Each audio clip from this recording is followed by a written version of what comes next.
आपकी भी class 12th की मार्कशीट कुछ ऐसी दिखेगी अगर आप ये लास्ट मोमेंट टिप्स फॉलो करके जाते हो। सबसे पहले अपने दिमाग को प्रिपेयर करना है कि पेपर टफ आएगा।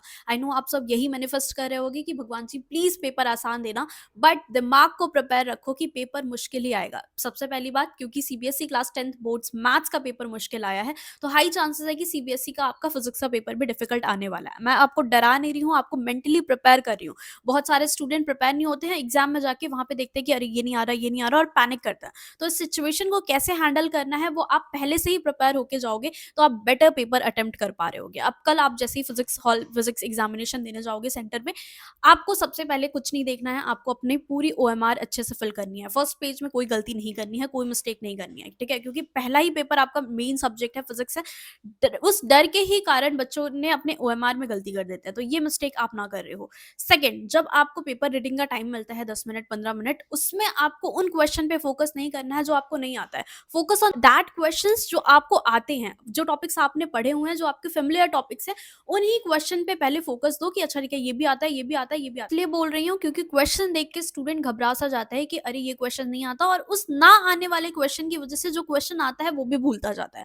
ठीक है, तो आपको ये पैनिक सिचुएशन एग्जामिनेशन हॉल में क्रिएट नहीं करनी है। अपने आप पे कॉन्फिडेंस रखना है थ्रू आउट द पेपर। भले ही कितना डिफिकल्ट पेपर आया हो, बट वो कॉन्फिडेंस आपको अच्छे मार्क्स दिला के जाएगा। अगर आप वहां पे पैनिक कर गए ना, तो आपको आता हुआ क्वेश्चन भी देयर इज हाई चांसेस कि एग्जामिनेशन हॉल में आप जाके भूल जाओगे। डेरिवेशन कुछ याद करी थी, वो स्टार्टिंग पॉइंट ही नहीं याद आएगा। ये लिटरली होता है एग्जामिनेशन हॉल में, ठीक है। तो एग्जाम में बैठ के पेपर देने का फोबिया अलग होता है। अभी आपने भले कितनी प्रिपरेशन करी है, जब एग्जामिनेशन हॉल पे जाओगे ना, तो सारी सिचुएशन पलट जाती है। तो अपने ऊपर कॉन्फिडेंस लाना बहुत इंपॉर्टेंट है। इसलिए मैं बोल रही हूँ 10 मिनट्स में आप उन क्वेश्चन को अच्छे से देखोगे, उन्हीं क्वेश्चन पे ज्यादा फोकस करके उसको करो कि अच्छा ये वाले टॉपिक्स मैंने पढ़े हुए हैं, ये मैं कर लूंगी, इसमें ऐसे ऐसे ऐसे बना के मुझे आंसर रिप्रेजेंट करना है। ठीक है, जैसे आपको कॉपी मिलती है, सबसे पहले 1 मार्कर कर लो। जो भी ऑप्शन आपको लग रहा है नहीं आता है, तुक्के मार देना। ABCD कोई भी ऑप्शन लिख के आ जाना, ठीक है। तो पहले एमसीक्यू आपको सारे अटेम्प्ट करने हैं। MCQ type and competency based question आप प्रैक्टिस कर सकते हो केवी के स्टडी मटेरियल पे, जो आपको मिल जाएगा व्हाट्सएप चैटबॉट ऑफ कॉलेज दोस्त। यहाँ पर आपको जस्ट मेंशन करना है जो भी आपको स्टडी मटेरियल चाहिए, जो भी रिसोर्स चाहिए, PYQ, sample paper, question paper, आगे के एग्जाम्स के लिए भी जस्ट मेंशन करो। आपको व्हाट्सएप पर ही वो सारी पीडीएफ्स मिल जाएंगी, आप डायरेक्टली एक्सेस कर सकते हो, and it is a free of cost. It will be very helpful for you guys. So link मैंने इसका डिस्क्रिप्शन बॉक्स में दे दिया है, जरूर से चेक कर लेना। अब आते हैं 2 मार्कर एंड 3 मार्कर क्वेश्चन में।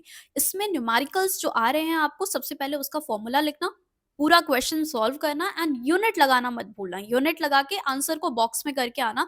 ये आंसर रिप्रेजेंटेशन के मार्क्स होते हैं। आप अच्छा रिप्रेजेंट करके आओगे तो एग्जामिनर कहीं पे भी आपने कुछ क्वेश्चन में थोड़ी बहुत गड़बड़ भी करी है तो मार्क्स दे देता है। आंसर रिप्रेजेंटेशन का अच्छा इंपैक्ट पड़ता है एग्जामिनर के ऊपर। नेक्स्ट आता है आपका थेरेटिकल क्वेश्चन। अब जैसे 2 मार्कर 3 मार्कर में कोई न्यूमेरिकल आया, उसके नीचे ही उसने स्टेटमेंट में कोई रीजन पूछ लिया उसका कि ऐसा क्यों हो रहा है। सो ऐसे टाइप के थेरेटिकल क्वेश्चंस जिसमें आपको रीजन पूछता है, वो आप प्रैक्टिस करके जाओगे, सारे सोल्यूशंस उसके देख के जाओगे। ये आपको केवी के स्टडी मटेरियल में इंपॉर्टेंट क्वेश्चन की पीडीएफ में हर जगह मिल जाते हैं रीजन वाले क्वेश्चंस। तो वो अभी ये जो लास्ट का आपके पास टाइम बचा ना 3 से 4 घंटे, वो टाइप के क्वेश्चन आप प्रैक्टिस करोगे जिसमें आपको रीजन स्टेट करना होता है। न्यूमेरिकल मैं नहीं सजेस्ट करूंगी इस टाइम पे, न्यूमेरिकल मत देखो, क्योंकि आप कोई क्वेश्चन सॉल्व करना शुरू करोगे, मे बी आपको शायद उसको करना ना आए एंड आप डिमोटिवेट हो। अब एग्जाम के एक दिन पहले न्यूमेरिकल करने की चीज नहीं है, वो आपको शुरू से करना था।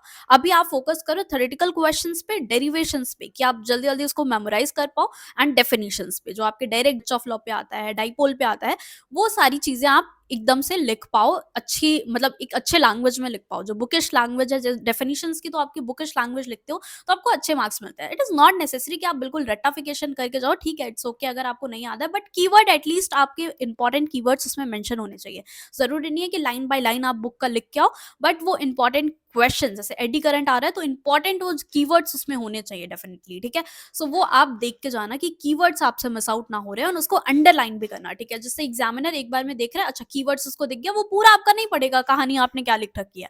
उसने देखा कि अच्छा मार्किंग स्कीम में ये कीवर्ड दिए हुए हैं आपके क्वेश्चन पेपर में, ठीक है, ये कीवर्ड्स है, वहीं पे आपको फुल मार्क्स आगे बढ़ जाएगा। पूरा आंसर वो नहीं पढ़ेगा। तो आपने अगर बुकिश लैंग्वेज पूरी नहीं लिखी है, बट कीवर्ड लिखे हैं, हाईलाइट किया है उसको, तो उनका ध्यान पूरी जगह नहीं जाता है, वहीं पे आपको नंबर मिल जाता है। तो एग्जामिनर के लिए ईज़ी रखना, ठीक है? कि वो उनको कॉपी चेकिंग में कहीं पे ज़्यादा एफर्ट देने की ज़रूरत ना पड़े, उन्हें डायरेक्ट डायरेक्ट आंसर सामने दिख रहा हो।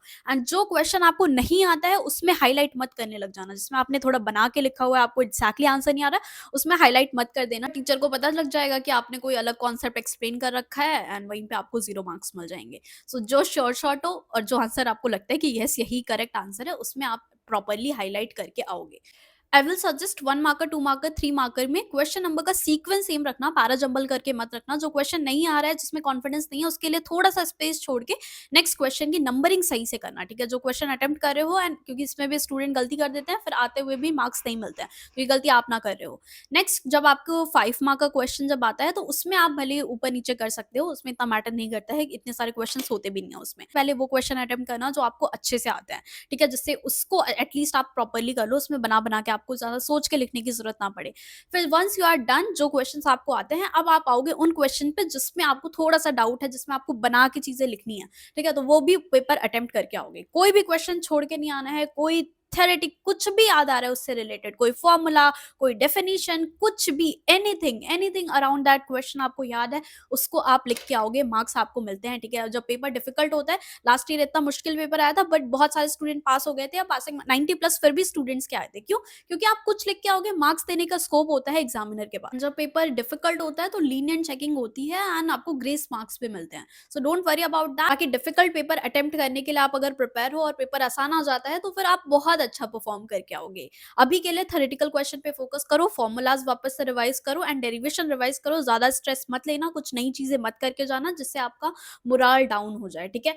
बाकी all the best. I hope कि आपके अच्छे मार्क्स आ रहे हों, सबके 90 प्लस आ जाए, मैं तो यही विश करूंगी। All the best, see you tomorrow. कल बताना कि पेपर कैसा हुआ।